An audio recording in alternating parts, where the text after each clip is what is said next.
ஃபாத்திமா கர்ப்பிணி போல சார். அவங்கள வந்து திமுகவினர் வந்து தாக்கியிருக்காங்க. இப்போ அவங்க வந்து மருத்துவமனையிலையும் அட்மிட் பண்ணிருக்காங்க. ஏன் இந்த மாதிரிலாம் நடக்குது? யாருக்கு ஒட்டு ஊதினாரோ, யாருக்காக விஜயை எதிர்த்தாரோ, அது வந்து அவர் தான் அதுக்கு பதில் சொல்லணும். சில நிர்வாகிகள் தங்களுடைய இருப்பை தக்க காட்டிக்கொள்ள செய்கிற விஷயங்கள். அப்படி ஒருத்தர் நான் தப்பு பண்ணுறான்ல, தப்பு பண்ணுறவனை திமுக அரசாங்கம் என்ன தண்டனை கொடுக்குது, நடவடிக்கை அதை நம்ம பார்க்கணும். அவங்க நடவடிக்கை எடுக்கலைன்னா அது அவங்களையும் சேரும். அதுக்கு அவங்க உடந்தையும் நம்ம பேசணும். எந்த அரசாங்கம், எந்த கட்சி, எந்த நிர்வாகியாக இருந்தாலும், எந்த கட்சி தொண்டனாக இருந்தாலும் அவன் செய்கிற தப்பை ஆதரிக்க கூடாது.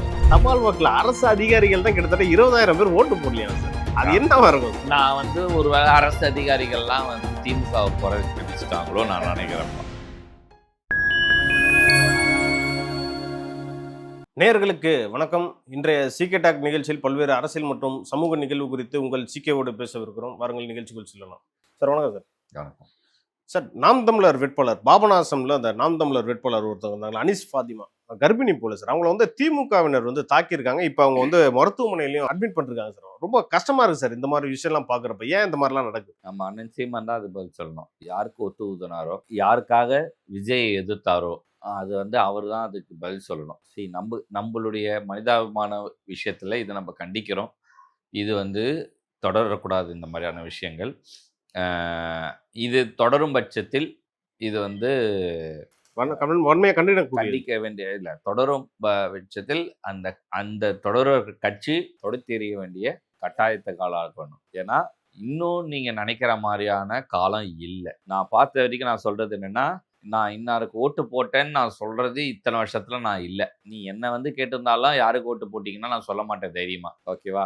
ஆனால் இந்த களம் போலிங் பூத்துலேருந்து வெளியே வரும்போதே நான் இன்னாருக்கு போட்டேன்னு சொல்லி வீடியோ போடுற காலமாக இருக்குது.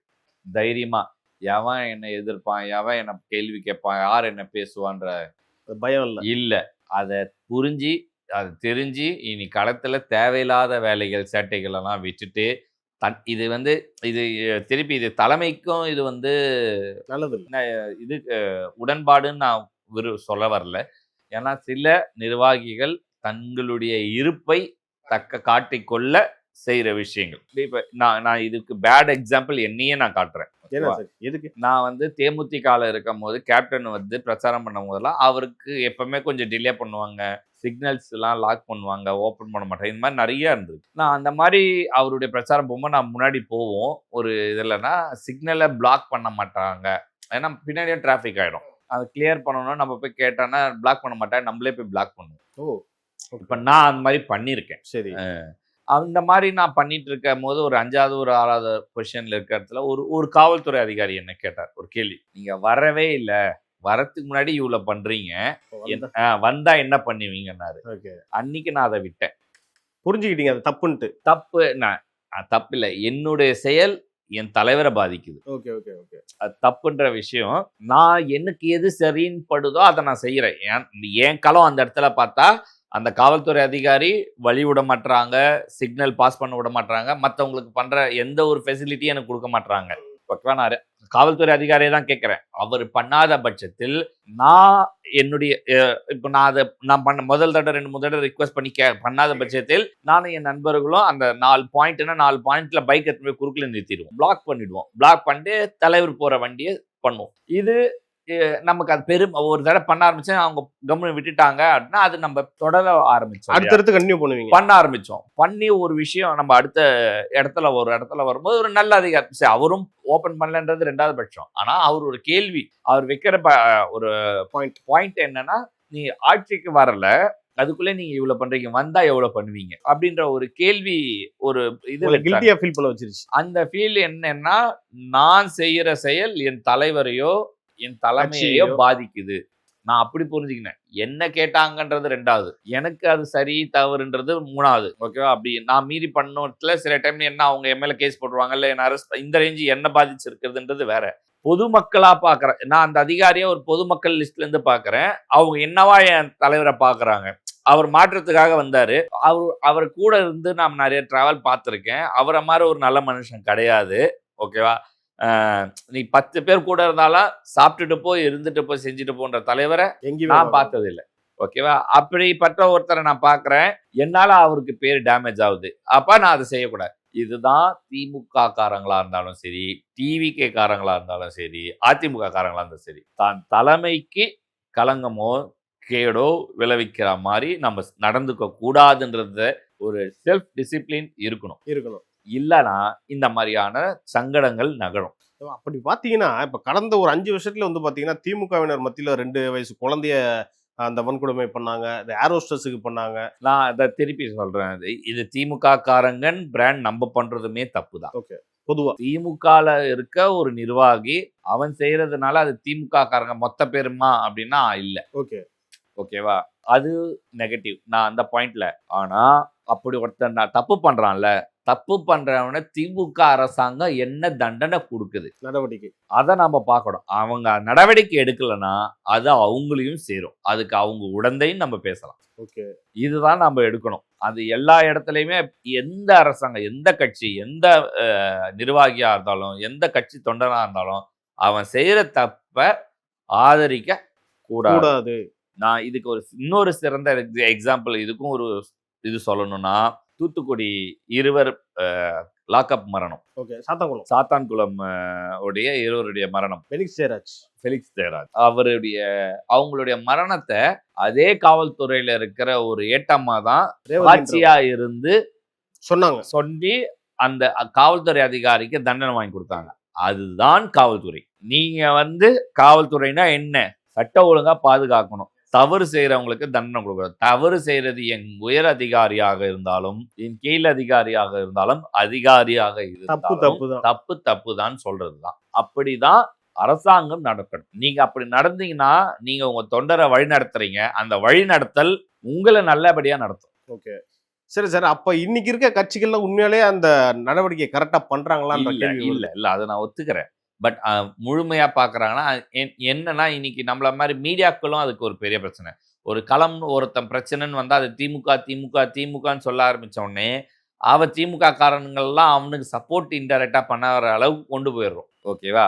நம்ம கேள்வி என்னவா இருக்கணும், இப்படி ஒரு நிர்வாகியே கட்சியில் இருந்தார், நீக்கப்படுவாரா, நீக்கணும், அந்த தண்டனை வாங்கி கொடுப்பாரா அப்படின்ற கேள்விக்கு போகும் பட்சத்தில் தலைமைக்கோ தலைவருக்கோ அந்த இதுக்கு ஆளாவாங்க. அந்த இக்கட்டான நிலைக்கு தள்ளப்படுவாங்க.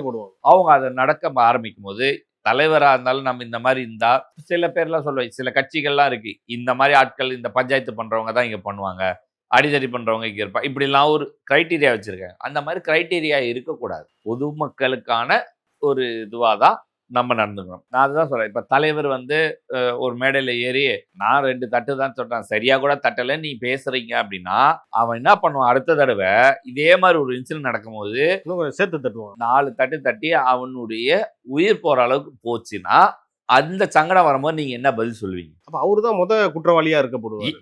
அவருக்கு தைரியம் என்னன்னா, அந்த மாதிரி என்ன அடிச்சவன் கேஸ் வாங்குவான், செத்தவன் பாவமாயிடுவான், தலைவருக்கு என்ன பிரச்சனை இருக்கு, அவர் பாட்டு போயிடுவார், ஜாலியா போயிடுவார், அவங்கள யாரும் கேட்க மாட்டாங்க. புரியுதா? அந்த தைரியம் அவங்களுக்கு அதிகமா இருக்குனால இந்த மாதிரி பேசுறாங்க. இந்த மாதிரி விஷயங்கள் நடக்கும் போது இப்படி பேசுறவரால இந்த மாதிரி நடக்குது அடுத்த தடவைன்னா அந்த தலைவர் மேல நீங்க கேஸ் பதிவு பண்ணுங்க. அடுத்த தடவை அவர் அப்படி பேச மாட்டார். இப்போ நீங்கள் சொன்னீங்க, இவ்வளோ விஷயம் நீங்கள் தெளிவாக ரொம்ப சொன்னீங்க சார். இப்போ லைலா காலேஜில் இந்த இவிஎம் எல்லாமே அங்கே ஸ்டோர் பண்ணி வச்சுருக்காங்க. அங்கே தாவேகாவினர் மட்டும் அலோவ் பண்ண மாட்டாங்க, அப்புறம் இண்டிபெண்ட் அலோவ் பண்ண மாட்டாங்கன்னு சொல்கிறீங்க. அங்கே ஒரு போலீஸ் அவர் என்ன தெரியுமா சொல்கிறாரு, நீங்கள் என்ன எங்களையே ஆர்டர் போடுறீங்க, எங்களை பார்த்தா இலக்காரமாக தெரியுதா அப்படின்ற மாதிரி இந்த ஆர்கியூமெண்ட்ஸ் அதிகமாக இருக்குது. ஆர்கியூமெண்ட்டாக நான் பார்க்கல.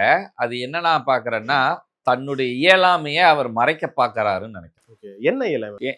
என்னுடைய பாயிண்ட் என்னன்னா, அங்கே ஏதோ ஒரு விஷயத்த இவர் தப்பு தான், நீங்கள் கேண்டிடேட்டை அலோவ் பண்ணணும், அதுக்கு தான் நீங்கள் பாஸ் கொடுக்குறீங்க, அதுக்கு தான் ஐடி கார்டு கொடுக்குறீங்க, அதுதான் செய்றீங்க, நீங்கள் அலோவ் பண்ண முடியாதுன்னு சொல்கிறீங்க, சொல்லுங்க சார் அப்படின்னு ஒருத்தர் சத்தமாக சொல்கிறார்.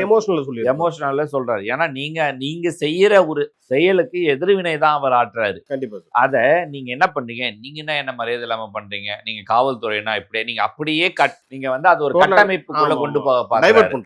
அவர் டைவர்ட் பண்ணி அந்த இதை ஒட்டுமொத்த காவல்துறை பத்தி இப்ப அலோவ் பண்ற காவல்துறை அதிகாரியை பத்தி யாருமே எங்கேயும் பேசலையே. சொல்லல. நீங்க அங்க அதை வந்து அரசியலாக்கவோ உங்களை வந்து தற்காத்துக்கொள்ளவோ சில விஷயங்கள் செய்றீங்க. அது தவறு. மடைமாற்றம். அவங்க என்ன கேட்குறாங்க, ஃபுல் ஸ்க்ரீன் போன மாதிரி ஒரு ஆம்புலன்ஸ் வெளியே போகுது. இல்லை அது பேஷண்ட்டுன்னு நீங்கள் ப்ரூவ் பண்ணியிருக்கணும். அது சரி இல்லைன்றதை நீங்கள் செய்யணும். இல்லை நான் கரெக்டாக தான் இருந்திருக்கோம் அப்படின்னா நீங்கள் உடனே அந்த மாதிரி நேரத்தில் இக்கட்டான நிலை அந்த இடத்துல நீங்கள் கேண்டிடேட்டை மட்டும் உள்ளே அலோவ் பண்ணியிருக்கணும். அதை நீங்கள் செய்யலை. நீங்கள் நில்லுங்க, பேசுங்க. நான் அவருடைய கேள்வி என்ன, கேண்டிடேட்டை அலோவ் பண்ணுங்க, விசிட்டு பண்ணிட்டு போங்க.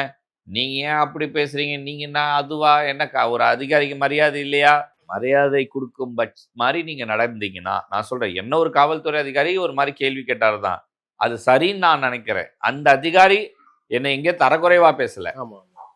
என்னது தரக்குறைவா பேசல. தரைக்குறைவா என்ன பேசல. தரைக்குறைவா பேசினா அது சண்டையா இருக்கும். நான் வீம்புக்கு அடுத்து இன்னும் 4 விஷயம் பண்ணியிருப்பேன். உங்களுக்கு புரிய வச்சிருக்காரு.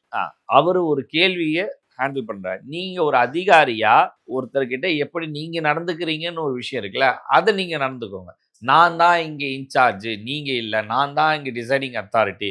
இதெல்லாம் அத்தாரிட்டிக்குள்ள போகும்போது அத்தாரிட்டி உங்க மண்டைய வந்து தலைக்கு ஏறிடும். அது மண்டைக்கு மேல ஏறிச்சுன்னா இந்த மாதிரி தேவையில்லாத வார்த்தைகள்லாம் விடுத்தும். இல்ல சார், இப்ப இவ்வளவு விஷயம் நடக்குது இல்ல சார், பாத்தீங்கன்னா தபால் வாக்குல அரசு அதிகாரிகள் தான் கிட்டத்தட்ட 20,000 பேர் ஓட்டு போடலையா சார்? அது என்னவா இருக்கும் சார்? நான் வந்து ஒருவேளை அரசு அதிகாரிகள்லாம் வந்து திமுகவை புறக்கணிச்சிட்டாங்களோ நான் நினைக்கிறேன்ப்பா.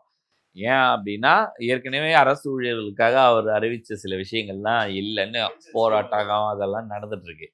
அந்த டிபார்ட்மெண்ட்ல இருக்கவங்கலாம் புறக்கணிச்சிருப்பாங்களோ? ஓகே, அது ஒரு ரீசனா இருக்கு. ஆமா, நம்ம போட்டு ஒரு 4 இடத்துல அவங்க ஜெயிச்சுட்டாங்கன்னா ஜோக்ஸா பாட்டு. அது களம் என்னன்னா கண்டிப்பா கரெக்டா போடுறவங்க போடல, அப்போ அவங்களுக்குள்ள ஏதோ இருக்கு. அது என்னன்றது நம்ம பொறுத்து தான். இல்ல, ஜனநாயக கடமைன்றது முதல்ல அளவு நம்ம கவர்மெண்ட் ஆபீசர்ஸ் தானே சார் நம்ம பார்க்கணும்.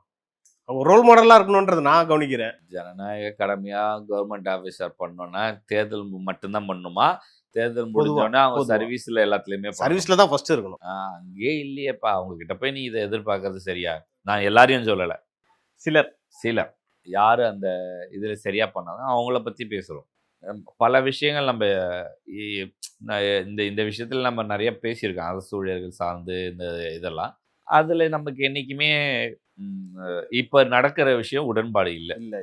ஓகே சார், நிறைய ஒரு கேள்வி. நம்ம ஏற்கனவே போலீஸ் ஆபீசர்ஸ் பத்தி பேசியிருந்தோம் சார். ஆதவ அர்ஜுனா ஒரு குற்றச்சாட்டு வச்சிருந்தாரு. என்னன்னா அதான் முக்கியமா இளைஞர்களை வந்து ஓட்டு போட விடல பல காவல்துறை அதிகாரிகள் அப்படின்ற மாதிரி ஒரு குற்றச்சாட்டு வைக்கிறாரு. ஏத்துக்கலாமா இதெல்லாம்? எங்கன்னு சொல்லுங்க. பொத்தாம் பொதுவா சொல்ல முடியாது. இல்ல, அந்த மாதிரியான தகவல் நமக்கு எதுவும் வந்து இல்ல. அவர் அப்படி சொல்றாருன்னா அந்த தகவல் நமக்கு தரவு கிடைச்சதுன்னா நம்ம அது என்னன்னு ஆராய்ஞ்சு பார்த்து சொல்லலாம். எனக்கு தெரிஞ்ச அந்த மாதிரி இல்லை. எனக்கு தெரிஞ்ச அந்த விஷயங்கள் இல்லை. தமிழிசை சவுந்தரராஜனை பூத்துக்குள்ள அடிக்க ஓங்கிய திமுக ஒருத்தரை பார்க்கலாம். அவர் ஃபோனில் எப்பவுமே நம்ம சில பேர்லாம் வச்சுருப்பாங்க, அவர் வைக்கிறாரு. இந்த அம்மாவும் சின்ன விஷயத்த பெருசு பண்ணாங்கனாலும் பட் அவங்க வந்து அதை அவாய்ட் பண்ணியிருக்கலாம் அந்த நிர்வாகி. இப்போ இதுதான் அந்த கட்சிக்கு பேர் கெட்ட பேராக மாற்றுது.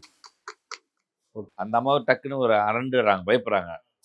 முன்னாடி வந்து ஒரு பாதுகாப்பு அதிகாரி வந்து நின்று மறைச்சி நிற்கிறாரு. ஓகே, எங்கேயாவது ஏதாவது நடந்துட போகுதுன்னு கை மேலே வச்சுட்டா நமக்கு தானே இது. அது காவல்துறை அதிகாரி கூப்பிட்டு மற்றவங்கள விட்டு அது பேச வச்சுருக்கணும். ஏன்னா நீங்கள் அந்த பொசிஷனில் இருந்தீங்க. அந்த மாதிரி நிறைய விஷயங்கள் நடந்திருக்கு. இளைஞர்கள் ஓட்டை இது பண்ணாங்க அப்படின்றத நான் பார்க்கல. இந்த டிரான்ஸ்போர்ட்டேஷனை தான் நான் இதில் பாதகமாக பார்க்குறேன். டிரான்ஸ்போர்ட்டேஷன் சரியாக பண்ணலை. ஓகே, இன்கேஸ் அதில் எதுவும் டீப்பாக வேறு எதுவும் நான் இன்ஃபர்மேஷன் வந்துச்சுன்னா நம்ம அடுத்த இதில் பேசலாம். கண்டிப்பாக பண்ணலாம். ஓகே சார், உங்கள் நேரத்துக்கும் கருத்துக்கும் நன்றி.